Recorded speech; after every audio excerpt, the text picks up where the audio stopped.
اللہ رب العالمین والصلاة والسلام علی سید الانبیاء والمرسلین اما بعد۔ قربانی کے ایام میں بہت سارے ایسے سوالات ہیں جو ایک عام مسلمان کے ذہن میں پیدا ہوتے ہیں، یا پھر ایسے لوگ جو دین بیزار ہیں وہ سیدھے سادھے مسلمانوں سے اس طرح کے سوالات کرتے ہیں کہ ہم قربانی کیوں کرتے ہیں، قربانی کی بجائے ہم ایسا کیوں نہیں کرتے کہ ہم لوگوں کے ساتھ مالی تعاون کریں، یا لوگ جو بنیادی ضروریات سے محروم ہیں ہم ان کی جس چیز سے وہ محروم ہیں ان کے ساتھ ان معاملات میں تعاون کیوں نہیں کرتے، ہم فلاحی کاموں میں حصہ کیوں نہیں لیتے، کیا ضرورت ہے ہمیں قربانی کرنے کی، کیا ضرورت ہے ہمیں ان بے جان جانوروں کے اوپر ظلم کرنے کی، زیادتی کرنے کی، گلیوں کے اندر خون بہانے کی۔ تو ان تمام سوالات کا جواب ہمیں حضور صلی اللہ علیہ وسلم کے طریقوں سے ملتا ہے، حضور علیہ السلام کی عملی زندگی سے ملتا ہے کہ آپ صلی اللہ علیہ وسلم نے ان حالات میں کون سا عمل کیا، آپ علیہ السلام نے آپ علیہ السلام کی جو زندگی تھی ہمیں اس سے کیا رہنمائی ملتی ہے، کیا سبق ملتا ہے۔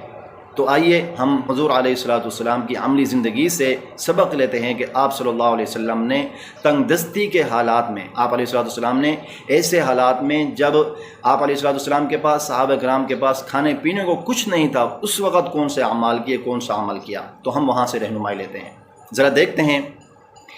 کہ ایک مرتبہ ایک خاتون آئی، آپ علیہ السلام صحابہ کرام رضوان اللہ تعالیٰ علیہم اجمعین کی مجلس میں تشریف فرما تھے۔ خاتون نے آ کر کہا، یا رسول اللہ صلی اللہ علیہ وسلم،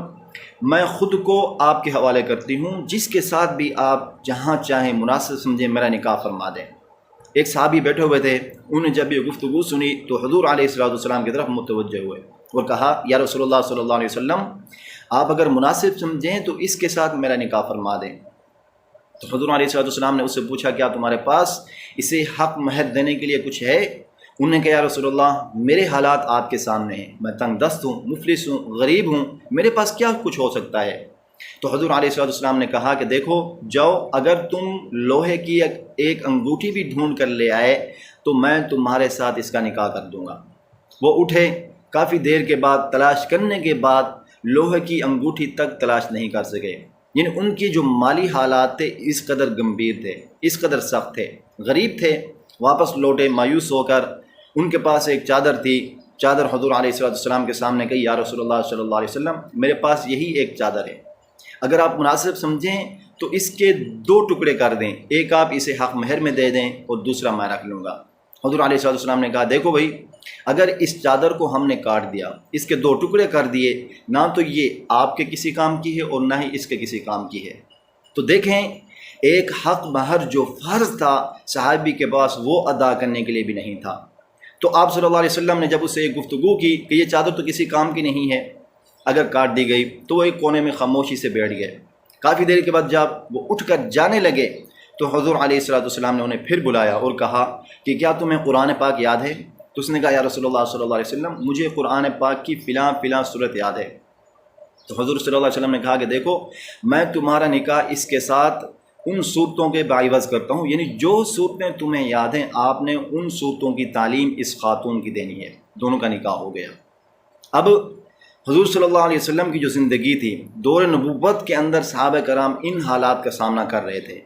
خود احادیث میں آتا ہے کہ حضور صلی اللہ علیہ وسلم کے گھر کا چولہا کئی دنوں تک نہیں جلتا تھا۔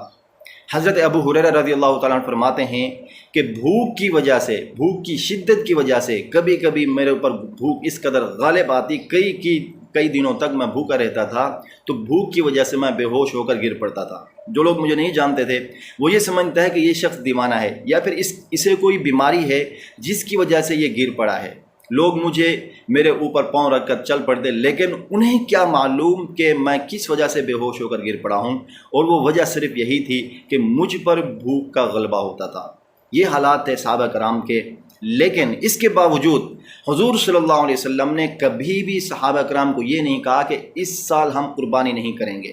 بلکہ آپ صلی اللہ علیہ وسلم کے طریقوں سے ہمیں یہ معلوم ہوتا ہے کہ آپ علیہ السلام جو مدنی زندگی تھی، مدنی زندگی کے اندر جو 10 سال وہاں پر گزارے، کبھی بھی حضور صلی اللہ علیہ وسلم نے قربانی ترک نہیں کی۔ حدیث میں آتا ہے کہ 1 سال تو حضور صلی اللہ علیہ وسلم نے 100 اونٹ نہر کیے۔ آپ علیہ ایک طرف تو حضور صلی اللہ علیہ وسلم کی جو صحابہ کرام کے جو حالات تھے، آپ علیہ الصلوۃ والسلام کے ساتھ